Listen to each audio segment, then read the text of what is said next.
Push that rock here with sense of math. Let's look at this series and decide if it diverges or converges. And my first strategy is just to look at the terms of the argument. Let's look at the terms of the argument, which is just the sequence that is the input of the series. Okay, so we put in 1, we get 3 over 1 plus 5 is 6 plus 4 is 10. We put in 2. We're going to get 3 again in the numerator every time, but 2 squared is 4 plus 10 is 14, so we get 18, but that's 1/6. So then we put in 3. We get 3 at the top again, but we get 9 plus 15 plus 4. See, 9 and 15 is 24, so we get 28.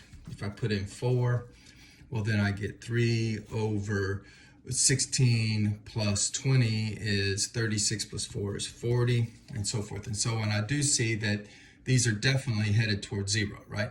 The numerator is always 3, but the denominator keeps increasing. So that tells me it might converge. If the argument goes to 0, it might converge. It has a chance to converge, okay? Doesn't mean it will. So now next I'm going to look at the sequence of partial sums. So the very first sum is 3/10. The next sum is 3/10 plus 1/6. Well, 3/10 plus 1/6 is clearly 14/30, so we get 7/15. Okay. Then we've already added up 3/10 and 1/6. That was 7/15. Now it's going to get a little harder. We have to add it to 3 over 28. Well, 4 times 7 and 3 times 5 have no common denominator, so you have to just multiply, the denominators together to get a common denominator because there's no common factors. So let's see, we get, oh my gosh, okay, so, 15 times 10 doubled, and then times 10 again, take off 2. What is that going to give me? If I think about it real hard, 420. And then this is 4 times 7, so, multiply by 7 again, 196 plus, and this is a little easier, thank God. And so when we add that up, we get 241 over 420. So 241 over 420. I don't think that reduces.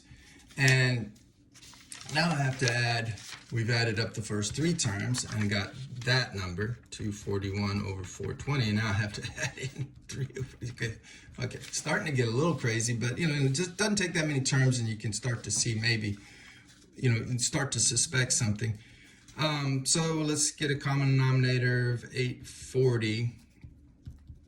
So I just doubled this, so this is going to be 482.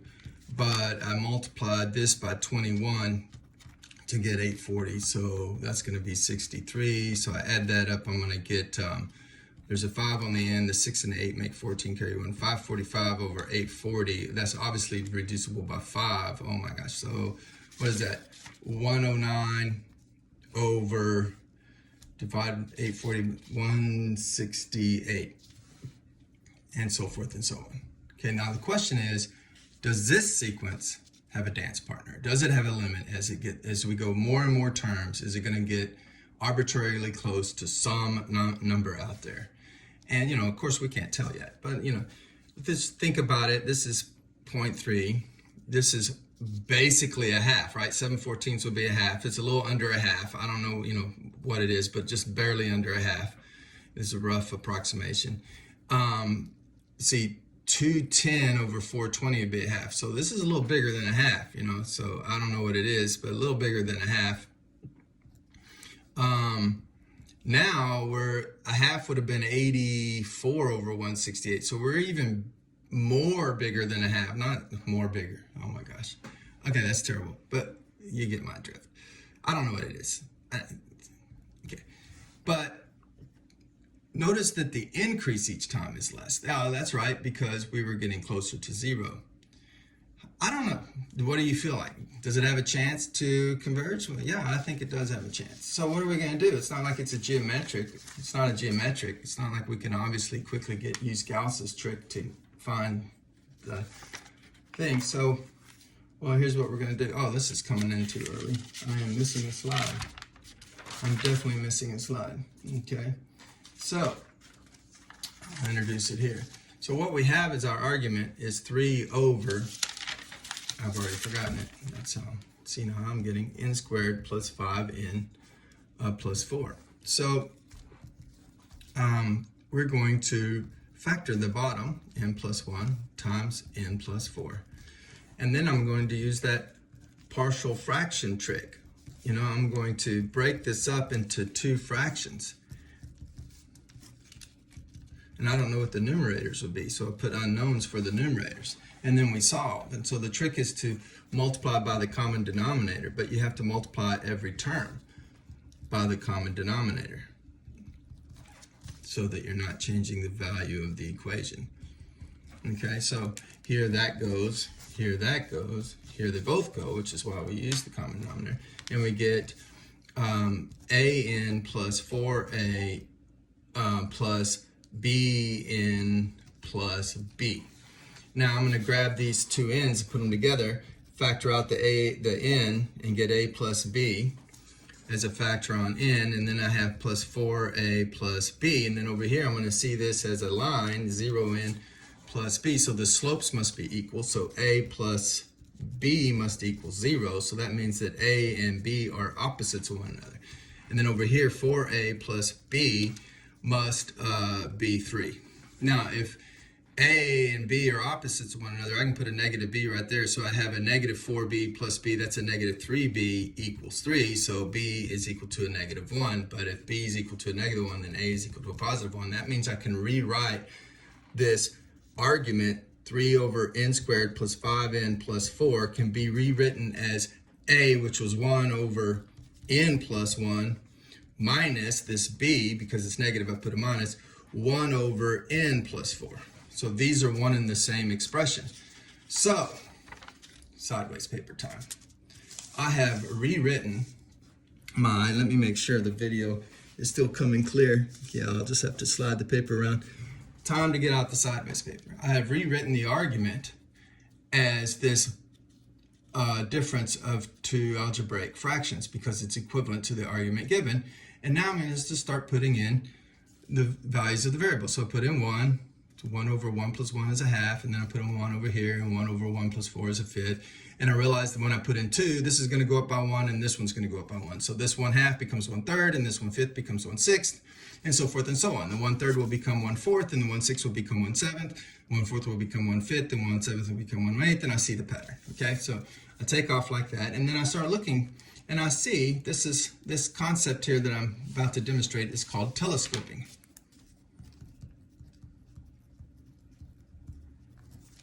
You probably already see it. Notice this positive 1/5 and this negative 1/5, they wipe away. So these negatives are going to have a positive 2 terms over, right? Because like this negative 1/6, notice because this 1/2 was building up by 1, there's going to be a 1/2, then a 1/3, then a 1/4, and then a 1/5, and then a 1/6 that's on the positive side. Yeah, it's going to wipe with this 1/6. So there we got rid of that. That means that this negative 1/7 will eventually have some term out here that wipes with it. And so forth for the 1/8 and the 1/9 and so forth. And so we're only stuck with this 1/2 plus this 1/3 plus this 1/4. Now, that's on the front end. And that pattern is going to go on and on and on and on and on. But I'm going to look at the back end, and then we're going to take a limit. Okay, so since the n value is going to infinity, I'm going to take a limit as n goes to infinity. So I want to stop somewhere and get an expression in terms of n. So I decided to start at n, but in order to see the pattern, I put in n minus 6, n minus 5, n minus 4, n minus 3, n minus 2, n minus 1, and n. And I see that, you know, this negative 1 over n minus 2 and this positive 1 over n minus 2. And, you know, just I skipped over that part. But, you know, when you put in n minus 6 plus 1, you get n minus 5. And n minus 6 plus 4, that's a 4, gives you n minus 2, and so forth and so on. So we did that. But now I see this negative and this positive, they're going to wipe away. Okay?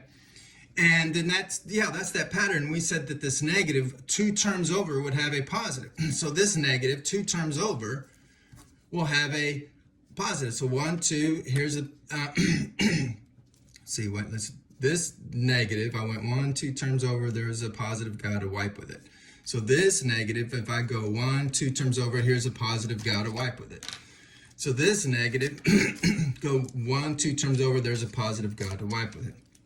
And then this negative, go 1, 2 terms over, there's a positive guy to wipe with him as well. So there's that pattern going on. Now that means that this positive, if you back up, 2 terms, there's going to be a negative over there. Same for him. So every one of the positives, if you can back up 2 terms, and you'll find a negative. Okay, so this guy, I back up 2 terms, he's gone. Back up 2 terms, he's gone. Back up 2 terms, there's that guy right there, the very last one that was omitted, he's gone. But wait, what does that leave me with? That leaves me with these 3 negative terms. Okay, I'm left with these 3 negative terms. So I have a negative 1 over n plus 2 plus a 1, plus a negative, so negative 1 over n plus 3 plus the negative 1 over n plus 4. So remember what we had at the beginning. We had this, and at the back end we have this. So what we have is the limit as n goes to infinity of 1/2 plus 1/3 plus 1/4 minus 1 over n plus 2 minus 1 over n plus 3 minus 1 over n plus 4. That's what we have. Now we can bust this limits up because they're all plus here and minus, so you can take the limit of each one individually, and the limit of a number is a number, so we have 1/2 plus 1/3 plus 1/4. But what about the limit of this? Well, clearly as n goes to infinity, 1 over infinity, we call that the obvious theorem, calculus 1. This is going to be 0. So we get a 0 here, we get a 0 here, and we get a 0 here. So the limit is equal to this. So it converges. It converges to this sum, whatever that sum is. Get a common denominator, add it up, and that's what it converges to. And this way of finding the convergent value is called the telescoping technique, and it requires that you have this situation where the terms cancel out. All the terms except a few. Math made simple. Simpson, man.